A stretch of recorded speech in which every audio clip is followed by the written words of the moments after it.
Saya tahun berapa itu bikin penelitian mengumpulkan mitos-mitos yang berhubungan dengan Sunan Kalijogo. Yang butuh cerita-cerita luar biasa boleh pinjam. Untuk informasi ajaran-ajaran yang tertulis, sejauh yang saya tahu yang agak representatif memang nyambung sama Sunan Kalijogo itu Serat Dewa Ruci sama Suluk Linglung. Serat Dewa Ruci ini karya pewayangan, muatannya mirip-mirip saja sama Suluk Linglung, cuma Suluk Linglung naratif. Kalau Serat Dewa Ruci ini cerita wayang, agak fiktif, tapi muatan ajarannya sama. Kalau Serat Dewa Ruci sudah lama dikenal. Kalau yang Suluk Linglung ini baru dibuka tahun 93. Diwariskan oleh Sunan Kalijogo ke anak cucunya, dibungkus kain, dan kain ini nggak dibuka-buka. Sampai kemarin tahun 93 ada seorang kiai pegawai Depak di Kudus yang mimpi dapat isyarat untuk mencari tinggalannya Sunan Kalijogo itu, dan dicarilah ke keturunannya Sunan Kalijogo yang ke-14. Dibukalah kain itu, isinya ya Suluk Linglung. Di situ lumayan komprehensif, semacam autobiografi spiritual.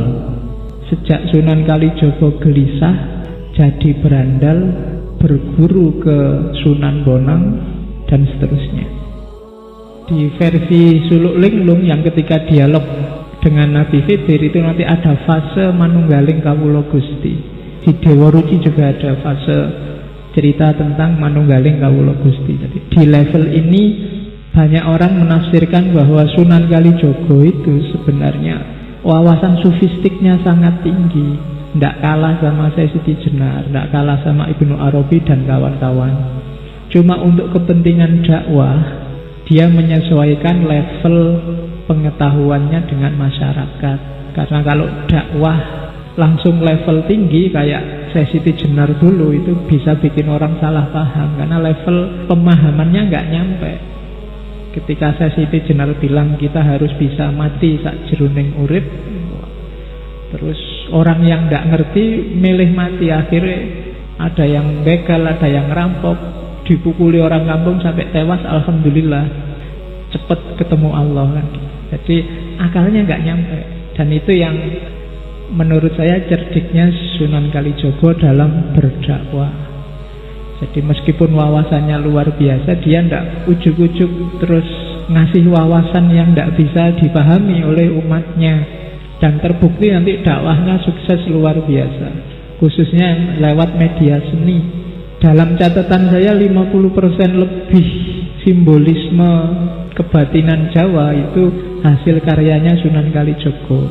Mulai baju, lagu, gamelan, wayang, cerita-cerita wayang, dan seterusnya. Lir-ilir, gundul-gundul pacul, itu kan seolah-olah lagu anak-anak, mudah diterima. Dan di balik lagu itu tersisip ajaran-ajaran yang luar biasa. Dewa Ruci, ini kisahnya salah satu Pandhawa. Ketika Pandhawa yang kedua, Werkudara, itu dihapusi oleh gurunya Resi Durna, disuruh nyari air Prawitosari. Werkudara ini Pandhawa yang ndak cerdik, ndak pinter, lugu, tapi punya kekuatan luar biasa. Karena yang nyuruh gurunya meskipun ndak masuk akal, dia berangkat yang pertama ke satu hutan di gunung, namanya hutan Tigrasara dan hutan Reksomuka. Di sana dia tidak nemu air, ketemu dua raksasa namanya Rukmuka dan Rukmala. Tarung sama raksasa, menang dia, tapi nggak nemu airnya, terus kembali lagi ke gurunya Resi Durna. Resi Durna heran, padahal itu disuruh ke gunung itu biar ketemu raksasa itu dan kalah, tewas, tapi bisa pulang menang. Terus sama Resi Durna, kalau gitu kamu cari di tengah samudra, jalan kaki, nggak boleh naik kapal. Saudara-saudaranya mengingatkan, kamu itu dihapusi sama Resi Durna, tapi dia tidak peduli. Loh, yang nyuruh guru ya harus dilaksanakan apapun yang terjadi. Jalanlah dia ke tengah samudra. Di sana dia ketemu ular naga, namanya naga Amburnawa. Mungkin di momen tertentu kalian lihat gambarnya Werkudara yang dililit oleh ular naga besar. Itu bagian dari ceritanya Dewa Ruci. Dan naga itu kalah. Tapi masih bingung Werkudara. Terus airnya itu di mana? Saat dia nyari-nyari di pantai, dia lihat anak kecil. Anak kecil ini wujudnya persis kayak dirinya tapi kecil. Itulah Dewa Ruci. Nanti ada dialog-dialog panjang yang sangat mirip dengan dialognya dia dengan Nabi Khidir. Sampai terakhir ada Dewa Ruci nyuruh masuk, kamu masuklah dalam diriku. Werkudara bingung lah, aku tinggi besar kayak gini masuk dalam dirimu yang kecil seperti apa? Katanya Dewa Ruci, masuk aja. Dan akhirnya masuk lewat telinga ceritanya. Dan di dalam dia melihat macam-macam pengalaman yang luar biasa. Nanti di Dewa Ruci ada ceritanya. Detailnya di Suluk Linglung. Apa saja teori yang dari sana. Malam ini kita lihat sedikit-sedikit. Dan ini sangat simbolis. Orang yang sangat awam seneng aja lihat cerita kayak gitu. Ada tawuran dengan naga, ada tawuran dengan raksasa dan macam-macam. Nanti begitu ilmunya meningkat, dia akan paham. Oh, mungkin yang dimaksud Kanjeng Sunan itu dulu ini simbolnya ini, itu simbolnya itu. Itu yang dimaksud dakwah pelan-pelan.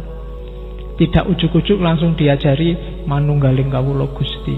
Diajari wahdatul wujud, kita harus ittihad sama Allah, pening. Tapi kalau pakai Dewa Ruci, pakai cerita-cerita kayak gini, mungkin sementara akalnya nggak nyampe, dia hanya cerita biasa. Nanti pada saatnya ilmunya tambah, wawasannya tambah, cerita ini jadi luar biasa. Sama kayak lagu-lagu, lir-ilir dan lain-lain. Sementara wawasanmu belum nyampe, dia cuma lagu anak-anak biasa aja. Tapi nanti ilmumu tambah, wawasanmu tambah, dia jadi luar biasa. Itulah yang bikin Al-Quran selalu nyuruh bacalah, selalu nyuruh kita pahamilah dirimu dan lingkungan sekelilingmu. Jangan merasa sudah, belum. Semakin nanti wawasanmu tambah, semakin kamu paham, oh selama ini saya pahamnya hanya sampai level ini, ternyata bisa lebih dari itu. Jadi jangan di satu titik pun kamu merasa sudah paham tentang apapun, karena pemahamanmu saat ini sebatas sejangkauan wawasanmu. Siapa tahu nanti wawasanmu tambah, kamu lebih luas lagi pemahamanmu. Maka jangan berhenti. Cari ilmu harus terus. Minal mahdi ilal lahdi. Oke, simbolismenya itu ya. Itu saya tulis di situ. Kalau kisah Dewa Ruci sebenarnya simbolisme cerita Mangnunggaling Kawula Gusti. Air Perwitosari itu ilmu sejati. Kalau gunung sama hutan itu simbol halangan-halangannya. Rukmuka, Rukmala itu halangan juga. Halangan namanya Kamukten dan Kamulyan. Kalau Kamukten itu hubungannya sama kekayaan materi, Kamulyan itu kekayaan spiritual, status sosial, orang mulia dan mukti. Ini juga jadi halangan kalau bagi orang sufi. Sering-sering orang berhenti di situ atau jadi merasa besar di situ. Duitnya tambah banyak, apa-apa bisa dibeli, segalanya bisa dipenuhi, mukti sudah hidup kita. Apalagi terus status sosialnya meningkat, mulia kita di tengah masyarakat. Dan ini harus dikalahkan. Jangan sampai kemuliaan dan kemuktian ini menjadi penghalang kita ketemu sama Allah. Karena kita merasa besar, merasa penting, merasa lebih dari yang lain. Itu harus ditaklukkan juga. Termasuk ular naga, nafsu, hasrat, ego. Kalau raksasanya kalah, ular naganya kalah, kita akan ketemu Dewa Ruci, ilmu sejati. Simbolismenya kapan-kapan kita bedah lebih detail. Saya ingin masuk ke ininya. Ini bekal bagi Werkudara untuk nyari ilmu sejati, untuk bisa menaklukkan raksasa sama menaklukkan naga. Milikilah kualitas-kualitas ini. Yang pertama rilo, yang kedua legowo, yang ketiga nrimo, yang keempat anurogo, yang kelima eling, keenam santoso, ketujuh gembiro, kedelapan rahayu, terus wilujengan, marsudi kawruh, semedi dan ngurang-ngurangi. Rada abot iki ketoke. Rilo itu bahasa Arabnya ridho. Ikhlas itu di luar hasrat. Hanya Tuhan, hanya Allah yang jadi awal dan akhirnya. Setelah itu legowo. Boleh apa saja terjadi, tidak apa-apa. Tidak memberati apapun. Kehilangan juga tidak apa-apa. Asal bukan kehilangan Allah, itu legowo. Bisa di awal, bisa di akhir. Kalau yang pasti di akhir itu nerimo. Dapat apa saja oke. Tidak menyesal, tidak menuntut apa-apa. Bahasa agamanya qanaah. Punya wajah jelek, diterima aja. Tidak punya uang, diterima aja. Tidak pinter, IP jeblok, diterima aja. Oh, ini kan berat. Kita kan manusia hari ini susah nerimo. Semua orang menuntut hari ini.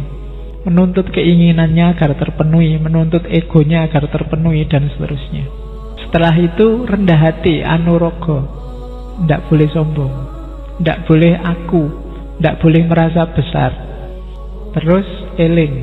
Untuk bisa 4 yang di atas itu harus eling. Eling itu frekuensimu nyambung terus sama Allah. Mau apa aja kamu eling. Mau minum gini, ingat Allah terus bismillah. Kalau ndak eling, minum ya minum aja, haus ya Pak, kan gitu. Terus santoso. Ini bukan nama orang ya. Bukan nama PO BIS juga. Santoso itu di Indonesia kan jadi sentosa. Makna pasnya itu selalu berada di jalan yang benar. Biar santoso, maka setiap kali baca Fatihah kamu berdoa ihdinas sirotol mustaqim. Sebenarnya jalan yang benar itu kita semua sudah tahu. Tinggal mau konsisten apa enggak. Biar hidupmu santosa, konsistenlah dengan jalan yang benar. Terus gembira. Untuk menuju ilmu sejati nggak boleh stres, nggak boleh depresi. Orang stres dan depresi itu orang yang tidak rilo, tidak legowo, tidak nerimo. Tapi kalau kamu rilo, legowo, nerimo, kamu mesti ceria terus. Nggak ada sumpeknya. Kamu galau, sumpek, itu kan keinginanmu nggak terpenuhi, cita-citamu gagal, masa lalumu jelek. Itu berarti kamu ndak rilo, ndak legowo, ndak nerimo. Orang yang sudah mempunyai 3 karakter itu pasti gembira, ceria. Dari wajahnya kelihatan.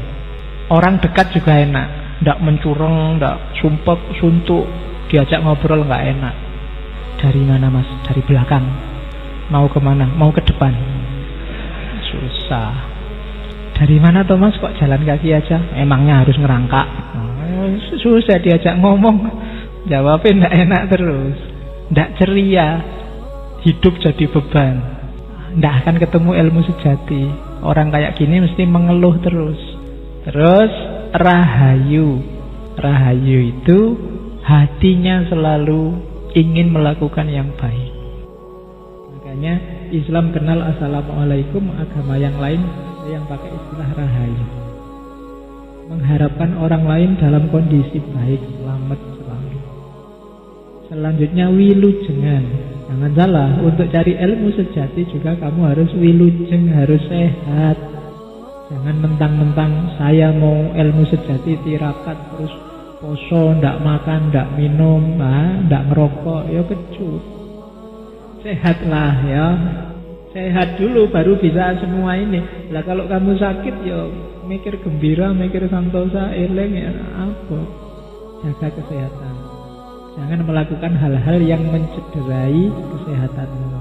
Itu menunjukkan kamu tidak amanah. Karena badanmu, fisikmu itu titipannya Allah, bukan milikmu yang bisa kamu pakai sesuka hatimu. Itu amanat dari Allah, dijaga.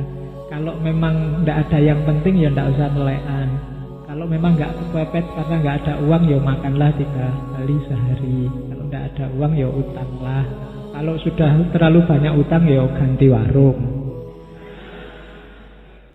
Sehat ya badannya, baru setelah itu marsudi kawruh. Nambah wawasan terus, jangan berhenti-berhenti sampai besok-besok. Tidak boleh merasa pintar meskipun sudah jadi profesor, tetap harus dikawal. Jangan merasa sudah, harus selalu belum untuk ilmu ya.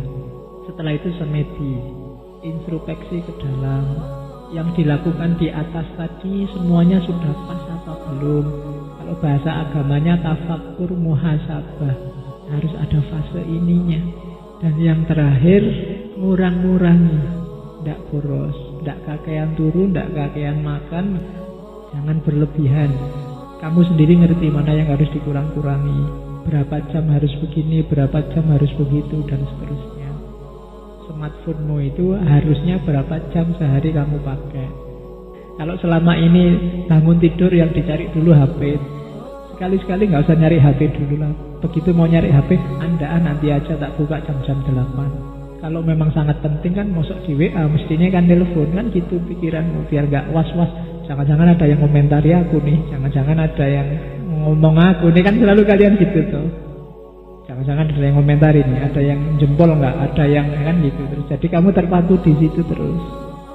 Dikurang-kurangi ya dikit-dikit. Demi yang lebih penting, ilmu sejati.